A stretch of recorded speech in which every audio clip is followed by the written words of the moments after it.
ప్రార్థన చేసుకుందామండి. ప్రార్థన చేసుకుందాం. పరలోకమందున్న మా తండ్రి, మీ ఉన్నతమైన ఘనమైన శ్రేష్టమైన నామానికి, మీ ప్రియకుమారుడు మందరికీ లోకరక్షకుడైన యేసుక్రీస్తు వారి పేరట కృతజ్ఞతాస్తుతులు చెల్లిస్తా ఉన్నాను తండ్రి. మా తండ్రి, అనేకమైన సంగతులు నీ గ్రంథంలో నుంచి నీ పిల్లలకు వివరించడానికి సిద్ధపడుతుండగా సమయోచితమైన జ్ఞానాన్ని నాకు అనుగ్రహించండి. నీ పిల్లలు కేవలము వినేవారుగా ఉండి మోసపోక విత్తబడుతున్న మాటలో ఉన్న సత్యాన్ని గ్రహించటానికి ప్రతి ఒక్కరికి కూడా వివేచనతో కూడినటువంటి జ్ఞానాన్ని అనుగ్రహించమని అడుగుచున్నాను. ఈ ఆరాధన ముగిసే వరకును కూడా తండ్రి, ఎలాంటి అల్లరను ఆటంకమును లేకుండా మీరే మా అందరికీ తోడుగా ఉండి ఆదరించి నడిపించమని, త్వరలో మా కొరకు రానయ్యున్న మా ప్రభువును మీ ప్రియకుమారుడైన యేసుక్రీస్తు ప్రభువారి పేరట ఈ ప్రార్థన మనవలన్నీ కూడా అడిగి వేడుకొనుచున్నాము తండ్రి. ఆమెన్.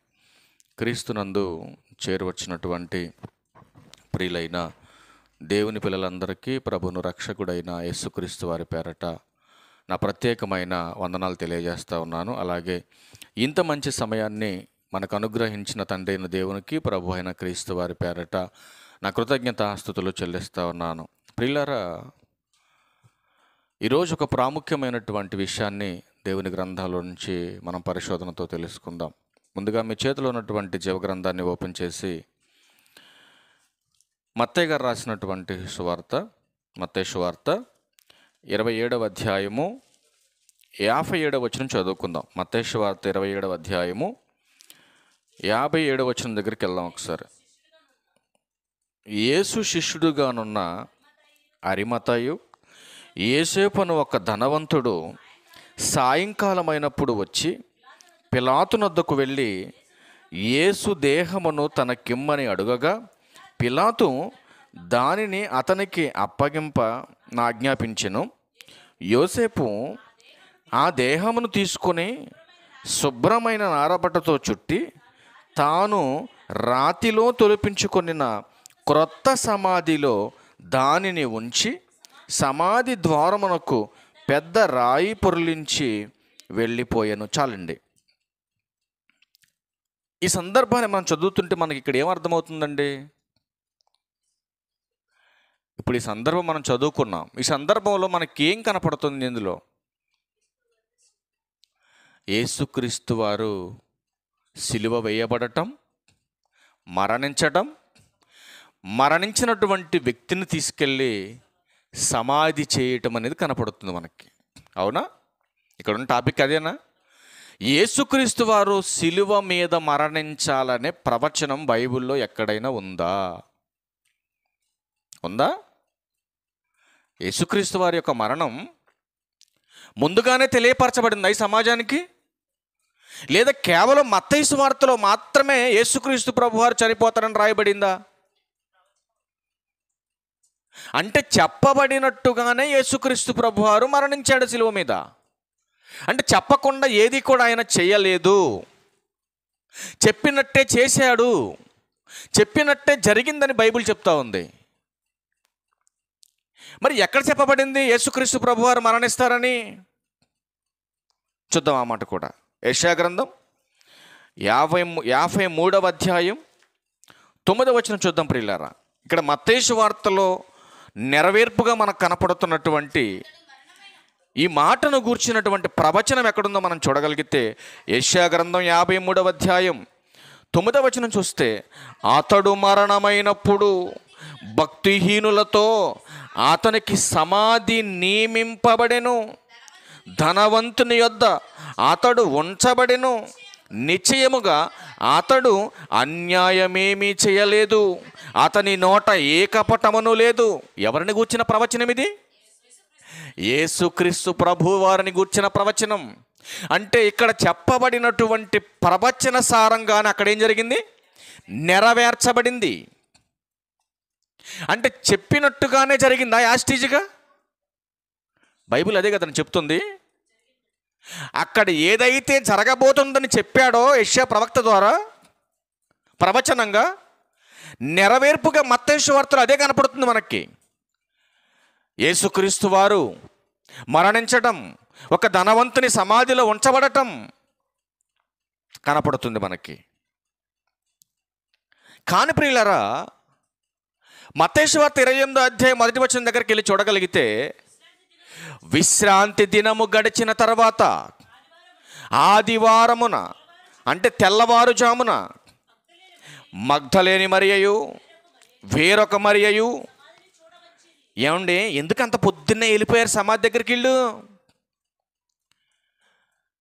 కొందరు స్త్రీలు యేసుక్రీస్తు వారు సిలువ వేయడానికి ముందు ఆయనను అనుసరించినటువంటి స్త్రీలు, ఆయన సిలువలో చిత్రహింసలు పెడుతుంటే ఆయన దగ్గర ఉండి కన్నీళ్ళు పెట్టుకున్నటువంటి స్త్రీలు, ఆయన మరణించేసిన తర్వాత 3వ దినాన అనగా ఆదివారం నాడు తెల్లవారుజామున సమాధి దగ్గరికి ఈ స్త్రీలు ఎందుకు వెళ్ళారు? ఈరోజు కూడా చాలామంది సమాధుల్లోకి వెళ్ళుంటారండి. ఈరోజు వాళ్ళకి అర్థం కాలేదు, వాక్యం అర్థం కాలేదు. యేసుక్రీస్తు వారి సమాధి దగ్గరికి మగ్దలేని మరియ వేరొక కొందరు స్త్రీలు వెళ్ళినట్టుగా ఈనాడు సమాజంలో ఉన్నటువంటి కొందరు వ్యక్తులు కూడా, సమాజంలో ఉన్నవారి కంటే కూడా సంఘంలో ఉన్నవారని చెప్తే బాగుంటుంది. ఈ ఓడు సంఘంలో ఉన్నవారు కూడా సమాధుల్లోకి పోతున్నారు. ఎందుకు? యేసుక్రీస్తు ప్రభు వారు 3వ దినాన లేస్తానని చెప్పిన మాట కొందరు స్త్రీలకు మాత్రం అర్థమైంది. ఇదే అధ్యాయం, ఇదే మత్తయి సువార్త 28వ అధ్యాయము 5వ వచనం చూడండి ప్రియులారా. దూత ఆ సమాధి దగ్గరకు వచ్చిన స్త్రీలను చూసి దూత చెప్తుంది, మీరు భయపడకుడి, సిలువ వేయబడిన యేసును మీరు వెదుకుచున్నారని నాకు తెలియను.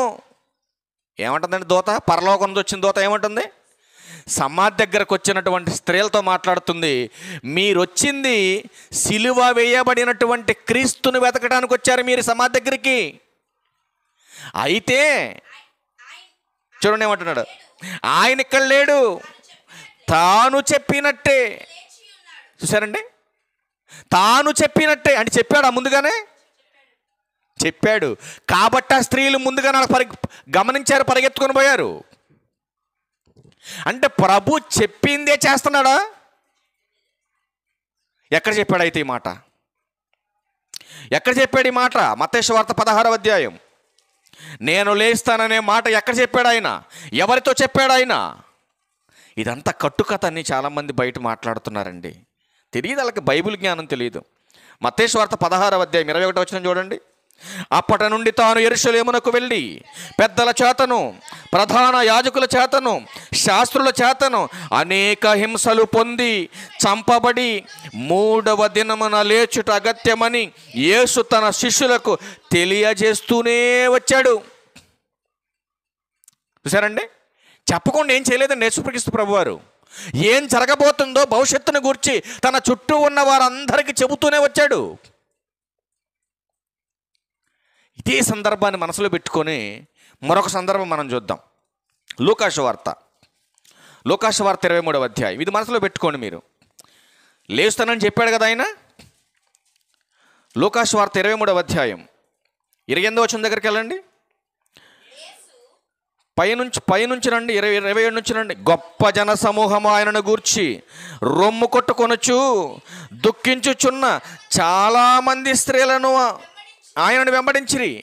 ఎట్లా వెంబడిస్తున్నారు ఆయన్ని? సిలువేస్తుంటే దుఃఖం, రొమ్ము కొట్టుకొనొచ్చు. అయ్యో ఏంటి ఇంత ఘోరమైనటువంటి శిక్ష విధిస్తున్నారేంటి యేసుక్రీస్తుకి అని కొందరు స్త్రీలు ఆయనంట వేడుస్తూ రొమ్ము కొట్టుకుంటూ వెళ్తూ ఉంటే 28వ వచనంలో ఆయన ఏం మాట్లాడుతున్నారు చూడండి.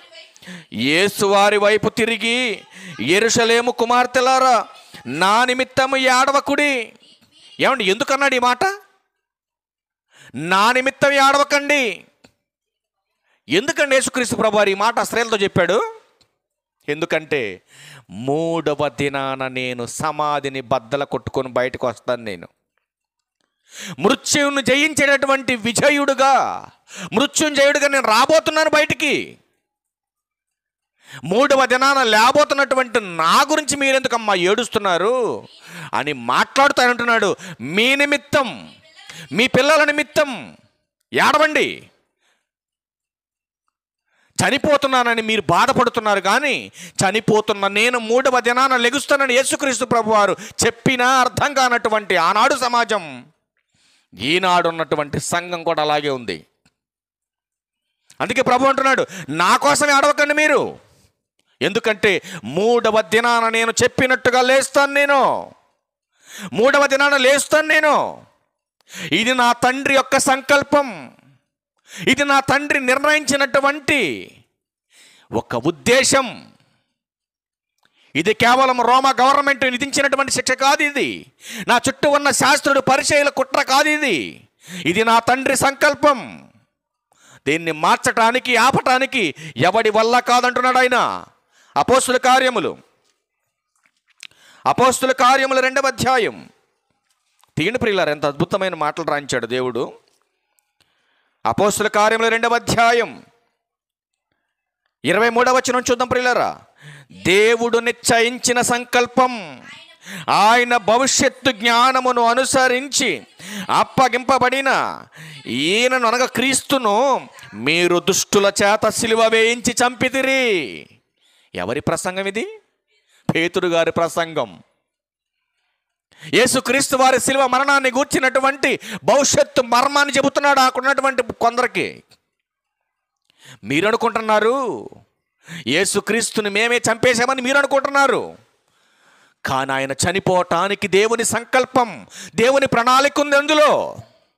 అది భవిష్యత్తును గూర్చి ఆయన నిర్ణయించినటువంటి ఒక శాసనం. అది మీరు అలా చంపినా మరణము ఆయనను బంధించి ఉంచుట అసాధ్యం కనుక దేవుడు మరణ వేదనలు తొలగించి ఆయనను లేపాడు. ఈరోజు సమాజాన్ని అడుగుతున్నాడు దేవుడు, ఇదిగో నా కుమారుడు 3వ దినాన లేవనెత్తబడ్డాడు. అలా లేవనెత్తబడటానికి పునరుత్థానం అనే బలాన్ని సంపాదించాడు ఈ భూమి మీద.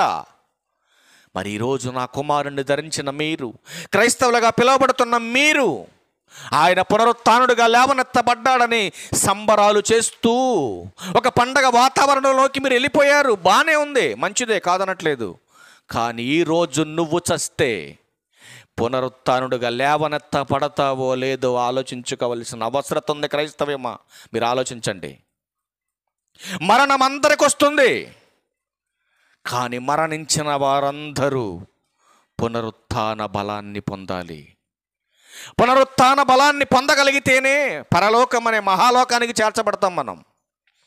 మరి అలా పునరుత్థాన బలాన్ని పొందాలంటే ఆ పునరుత్థానుడైన యేసుక్రీస్తును గూర్చిన సువార్త మనం వినాలి. ఆయనను గూర్చినటువంటి వార్తను మనం నేర్చుకోవాలి. అసలు సువార్త అంటేనే మరణం గూర్చండి. సువార్త అంటేనే మరణం గూర్చినటువంటి బోధ. కొరింథీయులకు రాసిన మొదటి పత్రిక చూద్దామండి, చాలా అద్భుతమైన మాటలు ఉన్నాయి, చూద్దాం నిదానమైన. కొరింథీయులకు రాసిన మొదటి పత్రిక 15వ అధ్యాయం 1వ వచనం. మరియు సహోదరులారా, చూడండి ఏమంటున్నాడు, నేను మీకు ప్రకటించిన సువార్తను మీకు తెలియపరచుచున్నాను. ఏంట సువార్త? సువార్త అనంటే 3-4 వచనాల్లో మాట్లాడుతున్నాడు. నాకు ఇయ్యబడిన ఉపదేశమును మొదట మీకు అప్పగించి తిని, అదే మనకు ఎంత క్లారిటీ చెప్తున్నాడు చూడండి. సువార్త డెఫినేషన్ ఏంటో, అసలు సువార్తకున్న డెఫినేషన్ ఏంటో క్లారిటీ ఇస్తున్నాడు ఇక్కడ పౌలు గారు. నేను మీకు ప్రకటించినటువంటి సువార్త ఏంటనగా, ఉపదేశ మర్మం ఏంటనగా అంటున్నానంటే, అసలు ఈ సమాజానికి సువార్త అంటే ఏంటో గాఢంగా స్థిరపరచడానికి మాట్లాడుతున్నాడు ఆయన. గాఢంగా తెలియపరచడానికి మాట్లాడుతున్నాడు పౌలు గారు. అసలు సువార్త అంటే ఏంటో చెబుతున్నాడు. లేఖనముల ప్రకారం క్రీస్తు మన పాపముల నిమిత్తం మృతి పొందెను, సమాధి చేయబడెను, లేఖనముల ప్రకారం 3వ దినాన లేపబడెను. అంటే ఇదంతా ఎలా జరిగింది? లేఖన ప్రకారం జరుగుతూ ముందుకొచ్చింది.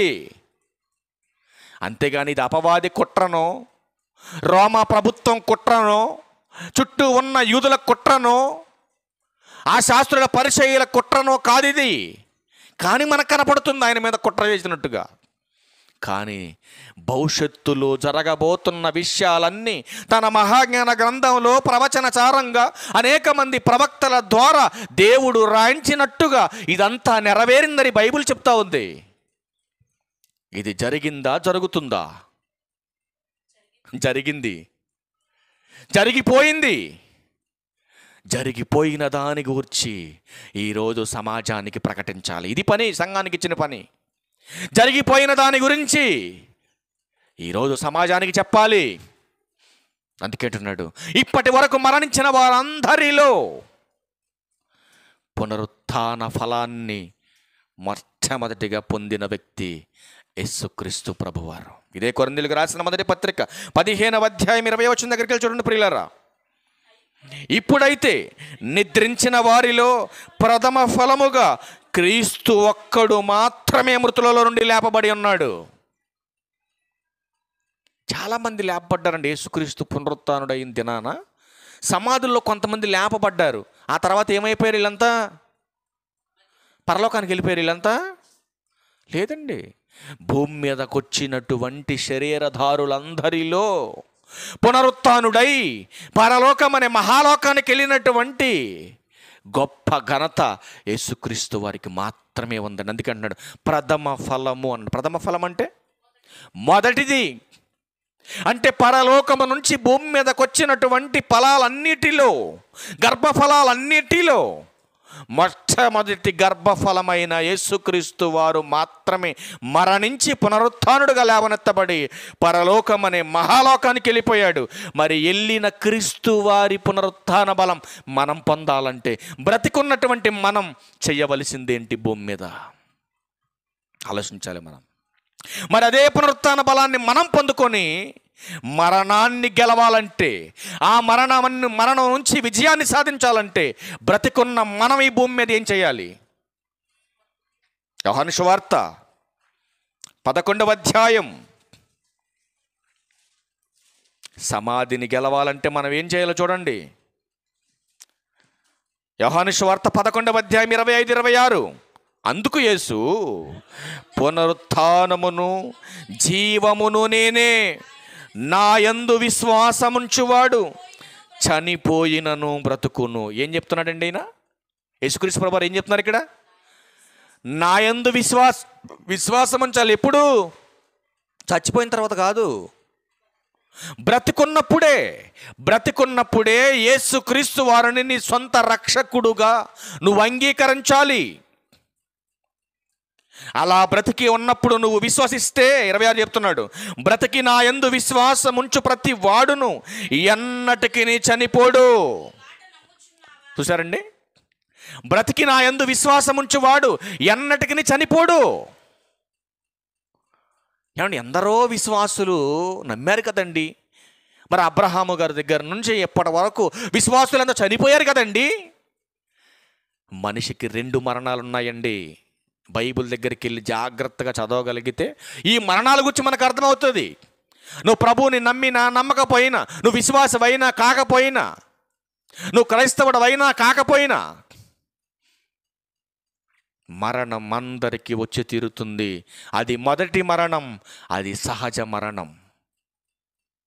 నువ్వే ప్రాంతానికి చెందినవాడవైనా, నీకు డబ్బున్నా లేకపోయినా, చదువున్నా లేకపోయినా, నువ్వు క్రైస్తవుడు అయినా కాకపోయినా, ఈ సహజ మరణం అనేది అందరికి వస్తుంది.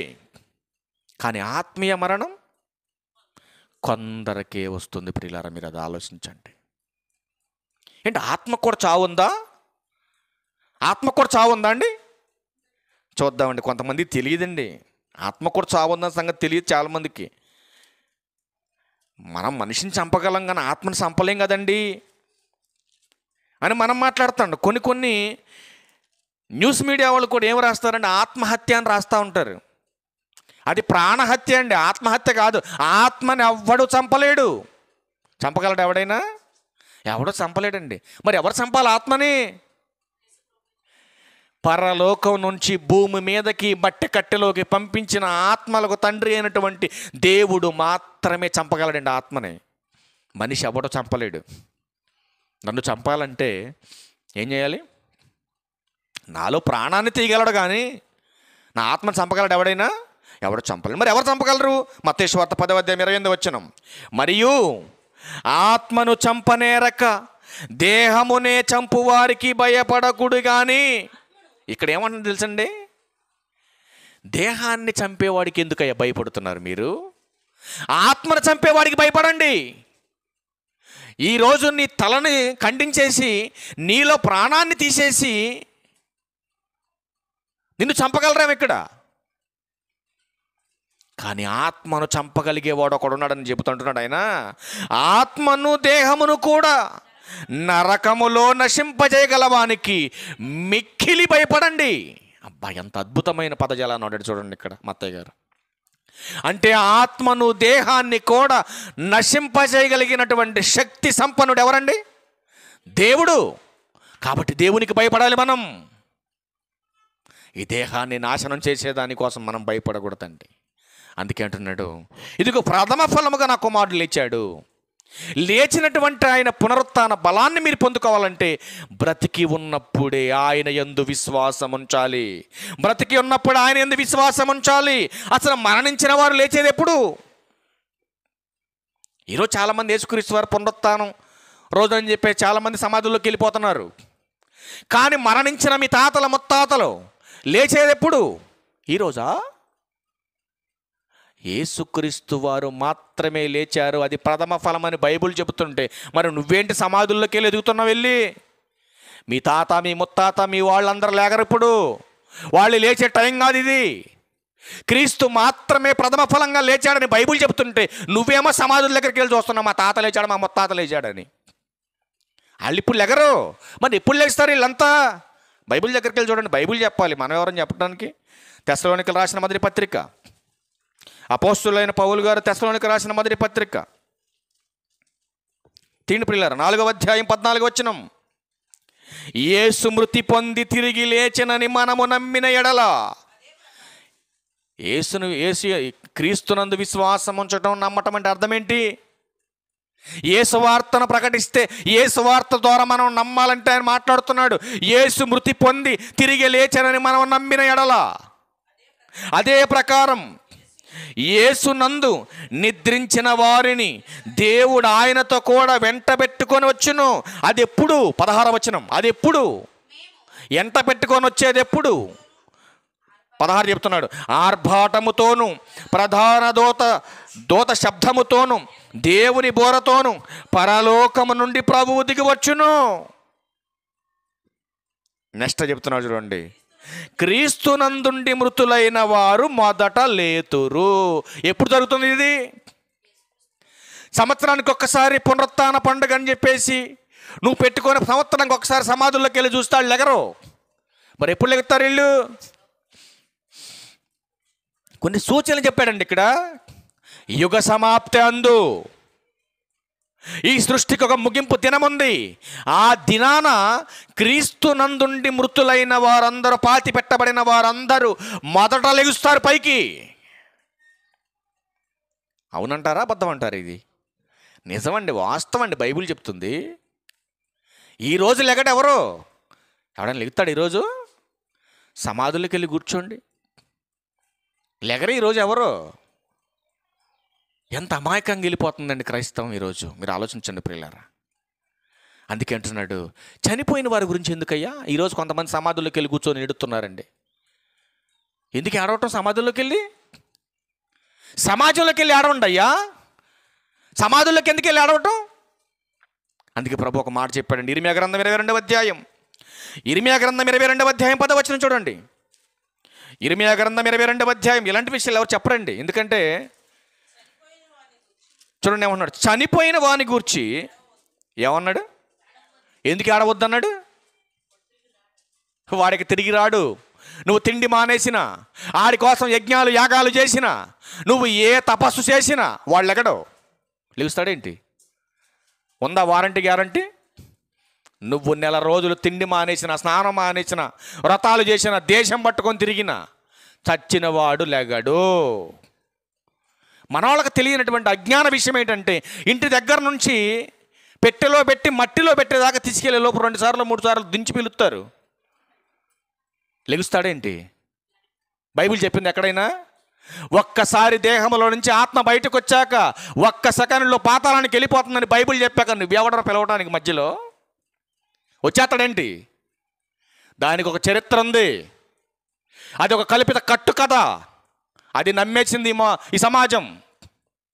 ఇది సినిమా కాదు. నువ్వు పిలవంగానే ఆత్మ చెట్టు మీద నుంచి వచ్చేసి, ఏ పిట్టల నుంచి వచ్చేసి దేహంలో దూరు లేచి నుంచోడానికి.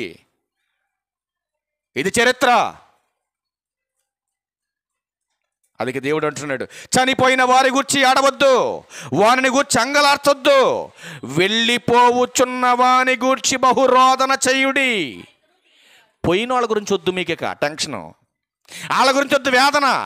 ఇప్పుడు పోవటానికి రెడీగా ఉన్నారే సమాజంలో, వాళ్ళ కోసం ఆడవండి ఇప్పుడు. అందుకే ప్రభు అక్కడ చెప్పాడు, యెరూషలేము కుమార్తెలారా, నా నిమిత్తం ఎందుకమ్మ ఎడుతున్నారు మీరు? 3వ దినాన సమాధిని బద్దలు కొట్టుకొని బయటకు వస్తాను నేను. మరి మీరు చస్తే, మీ బిడ్డలు చస్తే, పునరుత్థాన బలాన్ని సంపాదించలేకపోతే పరలోక ప్రవేశం చెందలేరు మీరు, పరలోక ప్రవేశం పొందలేరు మీరు. కాబట్టి పోయిన వారి గురించి వద్దు మీకు. బ్రతికి ఉన్నవారు, పోవటానికి సిద్ధంగా ఉన్నవారి కోసం ఆడవండి. అదే మాట్లాడుతున్నానండి ఇర్మియా గారితో. చనిపోయిన వారి గూర్చి ఆడవద్దు, వారిని గూర్చి అంగలార్చొద్దు, వెళ్ళిపోవుచున్న వాని గూర్చి బహురోదనము చేయుడి. వాడింకను తిరిగి రాడు, తన జన్మభూమిని చూడడు. ఇక పోయిన వాడు తిరిగి రాడు. ఉన్నవాడు పోవటానికి రెడీగా ఉన్నాడు. వాడి కోసం ఏడవండి, వాడి కోసం తపన పడండి. ఎందుకంటే ఉన్నవాడు, పోవటానికి సిద్ధంగా ఉన్నవాడు తన కాలాన్ని వ్యర్థం చేసుకుంటున్నాడు, తన కాలాన్ని పాడు చేసుకుంటున్నాడు. అందుకే ఉన్నవాడి కోసం ఏడవండి, ఉన్నవాడిని హెచ్చరించండి. ప్రసంగి గ్రంథం 6వ అధ్యాయం 12వ వచనం చూడండి. ప్రసంగి గ్రంథం 6వ అధ్యాయం 12వ వచనం. ప్రసంగి గ్రంథం 6వ అధ్యాయం 12వ వచనం. నీడవలే, ప్రసంగి గ్రంథం 6వ అధ్యాయం 12వ వచనం, నీడవలే తమ దినములన్నీయు వ్యర్థంగా గడుపుకొనుచున్న మనుషుల బ్రతుకునందు ఏది వారికి క్షేమకరమైందో ఎవరు తెలుసు, ఎవరు చెబుతారు వెళ్ళి. అందుకే అంటున్నాడు దేవుడు, ఇదిగో చనిపోయిన వారి గురించి ఆడవద్దు మీరు. చనిపోవటానికి సిద్ధంగా ఉన్నారే, వెళ్ళిపోవటానికి రెడీగా ఉన్నారే, ఆ రెడీగా ఉన్నవారు తమ కాలాన్ని పాడు చేసుకుంటున్నారే, ఆ పాడు చేసుకున్న వాళ్ళ దగ్గరికి వెళ్ళి చెప్పండి అయ్యా, వాళ్ళ దగ్గరికి వెళ్ళి ఏడవండి అయ్యా మీరు అంటున్నాడు దేవుడు. ఎందుకంటే వారు పోయిన తర్వాత ఏమి సంభవించునో వారికి తెలియదయ్యా. బైబిల్ తెలుసుకున్నటువంటి జ్ఞానులుగా మీరే వెళ్ళి చెప్పాలి. ఎందుకంటే ఈ సమాజంలో ఉన్నటువంటి ప్రతి ఒక్క పుస్తకం మనిషి సావు వరకే చెప్పాయండి. ఈ పాఠశాలల్లో, కాలేజీల్లో నేర్పుతున్నటువంటి జ్ఞానం చావు వరకే నేర్పించాయి. కానీ ప్రియులారా, దేవుని యొక్క మహాజ్ఞానం, దేవుని పాఠశాలలో బోధించబడుతున్నటువంటి మహాజ్ఞానం చావు తర్వాత ఏం జరగబోతుందో చెప్పినటువంటి ఒకే ఒక్క గ్రంథం దేవుని యొక్క మహాజ్ఞాన గ్రంథం. కానీ ఈరోజు ఎంతమంది దీన్ని నేర్చుకుంటున్నారు, ఎంతమంది దీని గురించి నేర్పిస్తున్నారు ఈ సమాజానికి. అందుకే అంటున్నాడు, ఇదిగో కాలాన్ని వ్యర్థంగా గడుపుకుంటున్నారు. వారు పోయిన తర్వాత ఏం జరుగుతుందో ఎవరికి తెలిసి ఈ భూమి మీద. అందుకే దేవుడు తన ఆవేదనను వ్యక్తపరుస్తున్నాడు, తన ఆవేదన వ్యక్తపరుస్తూ మాట్లాడుతున్నాడు. ఇదిగో ఒకడు లోకమంతా సంపాదించి, తల్లిదండ్రులు సంపాదించుకున్నాడు, భార్యను సంపాదించుకున్నాడు, బిడ్డలను సంపాదించుకున్నాడు, కనుక కావలసిన ప్రాపర్టీ సంపాదించుకున్నాడు, లగ్జరీ లైఫ్కి అనుకూలమైనటువంటి ప్రతిదీ సంపాదించుకున్నాడు. వీటన్నిటిని సంపాదించుకునేటటువంటి పనిలో బిజీ లైఫ్కి అలవాటు పడినటువంటి వ్యక్తి దేవుని వాక్యాన్ని పక్కన పెట్టి సంపాదించవలసినటువంటి దేవుని మహాజ్ఞానాన్ని సంపాదించకుండా ఈ దేహం కోసం, ఈ లోకం కోసం ప్రయాస పడి పడి పడి పడి అంతా సమకూర్చుకొని చివరకు ఏం చేశాడో, ఏం కోల్పోయాడు ఈ మాట చూడగలిగితే మత్తయి సువార్త 16వ అధ్యాయం, మత్తయి సువార్త 16వ అధ్యాయం 26వ వచనం చూద్దాం ప్రియులారా. ఒక మనుషుడు, ఎంత అద్భుతమైన పదాన్ని వాడుతున్నాడు యేసుక్రీస్తు ప్రభు వారు ఇక్కడ చూడండి. ఒక మనుషుడు లోకమంతా సంపాదించుకొని తన ప్రాణమును పోగొట్టుకుంటే అతనికేంటి ప్రయోజనం? జాగ్రత్తగా వినాలి ప్రియులారా, ఎంత అద్భుతమైనటువంటి మాట ఇది. ఒకడు లోకమంతా సంపాదించేశాడు, కానీ సంపాదించవలసినటువంటి దేవుని మహాజ్ఞానాన్ని మాత్రం సంపాదించకుండా చస్తే పరలోకం ఎలా? పరలోక ప్రవేశం చెందకపోతే నీ సంపాదన అంతా నిష్ప్రయోజనం. ఈ దేహం కోసం అన్నీ సంపాదిస్తున్నావు, సమకూరుస్తున్నావు. ఎందరో పుడుతున్నారు, ఎందరో నీ కళ్ళ ముందు ఈ లోకాన్ని విడిచి ఒట్టి చేతులతో వెళ్ళిపోతున్నారని తెలిసినా, ఏదో ఒక రోజు ఆత్మదేహాన్ని విడిచి వెళ్ళిపోతుందని ప్రకటించబడుతున్నా, ప్రతినిత్యము వింటున్నా, ఆత్మను గూర్చి ఆలోచన లేనటువంటి సమాజం క్రీస్తు పేరట పండుగలు చేస్తుందండి. ఎంత బాధాకరం! అందుకే అంటున్నాడు, ఒకడు లోకమంతా సంపాదించుకొని తన ప్రాణాన్ని పోగొట్టుకుంటే అతనికి ఏంటి ప్రయోజనం? ఆలోచిస్తుందా సమాజం ఇది? ఇట్లాంటి బోధ వినిపిస్తున్న సమాజానికి? అందుకే అంటున్నాడు, మనుష్య కుమారుడు తన తండ్రి మహిమ గలవాడై తన దూతలతో కూడా రాబోచున్నాడు. రాబోతున్నాడు రాబోతున్నాడు రాబోతున్నాడు అని నువ్వు పుట్టిన దగ్గర నుంచి ప్రకటించబడుతుంది అని నువ్వు అనుకుంటున్నావు. కానీ దేవుడు ఎందుకు ఆలస్యం చేస్తున్నాడో, దేవుడు ఎందుకు దీర్ఘశాంతాన్ని వహిస్తున్నాడో, ఎందుకు నీకు మరొక దినాన్ని ఇస్తున్నాడో అర్థం కాకుండా తమ జీవితాన్ని వ్యర్థపరుచుకుంటూ, పాపి తన పాపంలోనే మరణిస్తే పరలోకానికి రాలేడని, నిత్య నరకానికి జారిపోతాడని ఒక అవకాశాన్ని దేవుణ్ణి కల్పిస్తుంటే దేవుడు పట్టించుకోవటం లేదులే నువ్వు అనుకుంటున్నావు. కానీ దేవుడు బాధపడుతున్నాడండి. ఇదిగో లోకమంతా సంపాదించావు, కానీ పరలోకం సంపాదించాలంటే ఇదిగో ఆత్మకు కావలసిన మహాజ్ఞానాన్ని సంపాదించాలి. ఇక్కడ అంటే ఆత్మ పరలోకం చేరాలంటే ఆత్మకు కావలసిన సంపాదన ఎక్కడ సంపాదించాలి? మనం భూమి మీదే సంపాదించాలి. ప్రసంగి గ్రంథం 9వ అధ్యాయం 10వ వచనం చూడండి. చేయుటకు నీ చేతికొచ్చిన ఏ పనైనా చూడండి ఏమంటున్నాడు.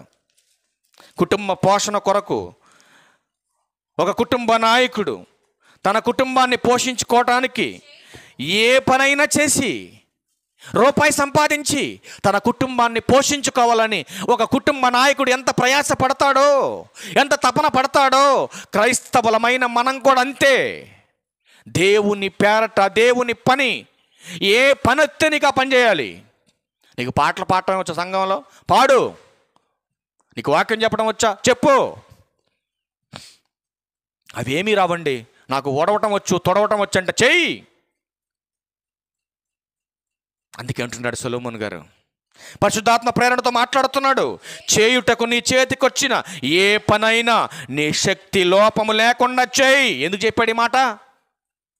ఎందుకు శక్తి లోపం లేకుండా చేయమంటున్నాడు? ఎందుకంటే ఎప్పుడు చనిపోతావో నీకు తెలియదు. చనిపోయిన నీవు ఎక్కడికి పోతావో నీకు తెలియకుండానే చనిపోతున్నావు నువ్వు. అందుకే తెలియజెప్పుతున్నాడు, నీవు పోయేది, చనిపోయిన తర్వాత నువ్వు పోయేది పాతాళం.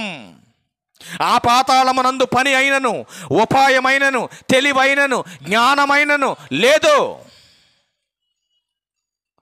నీ తెలివి, నీ జ్ఞానం ఈ భూమి మీద ఉన్నంత వరకే. ఒక్కసారి ఈ దేహంలో నుంచి ఆత్మ బయటకు వచ్చేసిన తర్వాత నీ ఎంటెక్ పనిచేయదు, నీ బీటెక్ పనిచేయదు, నీ ప్రాపర్టీ పనిచేయదు, నీ పలుకుబడి పనిచేయదు. ఆలోచించండి ప్రియులారా. ఇక్కడ పని పని పని అని తిరుగుతున్న నీకు పాతాళంలో పని లేదు. ఉందా? లేదు పని. అందుకే అంటున్నాడు, నాయన సమయాన్ని వ్యర్థపరుచుకోమాకండి, సమయాన్ని దుర్వినియోగపరచుకోమాకండి. ఎందుకంటే ఏ గడియో ఏ క్షణమో నీ జీవితం అనే బ్రతుకు నావ ఆగిపోతుందో నీకు తెలియదు. కాబట్టి నువ్వేం చేయాలి? సమయం ఇస్తున్నాడు దేవుడు. సరిచేసుకో సువార్త ద్వారా నీ దేహాన్ని, బలపరుచుకో వాక్యం ద్వారా నీ ఆత్మను. ఇన్ని హెచ్చరికలతో కూడిన మాటలు చెబుతున్నా పట్టించుకోని దౌర్భాగ్య పరిస్థితిలో క్రీస్తు యొక్క మరణ పునరుత్థానాన్ని, ఆయన పునరుత్థాన బలాన్ని సంపాదించుకోవాలన్న ఆలోచన ఈరోజు క్రైస్తవులకు లేదు. ఏదో ఆచారబద్ధంగా మందిరానికి వెళుతున్నారు, వస్తున్నారు, పోతున్నారు అంతే. కానీ ఎందుకొరకు క్రీస్తుని నమ్మామో, క్రీస్తుని ఎందుకు ఈ దేహం పైన ధరించామో బాప్తిస్మం ద్వారా అర్థం కాని సమాజానికి దేవుడు ఇస్తున్న ఒక సవాల్ జాగ్రత్తగా మీరు గమనించాలి. ఎందుకంటే ఇదిగో పునరుత్థాన బలాన్ని పొందాలి. పునరుత్థాన బలాన్ని పొందిన వాడే సమాధిని బద్దలగొట్టుకొని లేవగలుగుతాడు. దీనికోసం, దాన్ని సంపాదించడం కోసం పౌలు ఒక అద్భుతమైన పదాన్ని వాడాడు. చూద్దాం. ఫిలిప్పీయులకు రాసిన పత్రిక, ఫిలిప్పీయులకు రాసినటువంటి పత్రిక. అంటే పునరుత్థాన బలాన్ని మనం సంపాదించాలంటే, మరణాన్ని గెలవాలంటే ఏం సంపాదించాలో చూడండి. ఫిలిప్పీయులకు రాసిన పత్రిక 3వ అధ్యాయం 7వ వచనం. ఫిలిప్పీయులకు రాసిన పత్రిక చూడండి ఏమంటున్నాడు ఆయన. చదువమ్మా.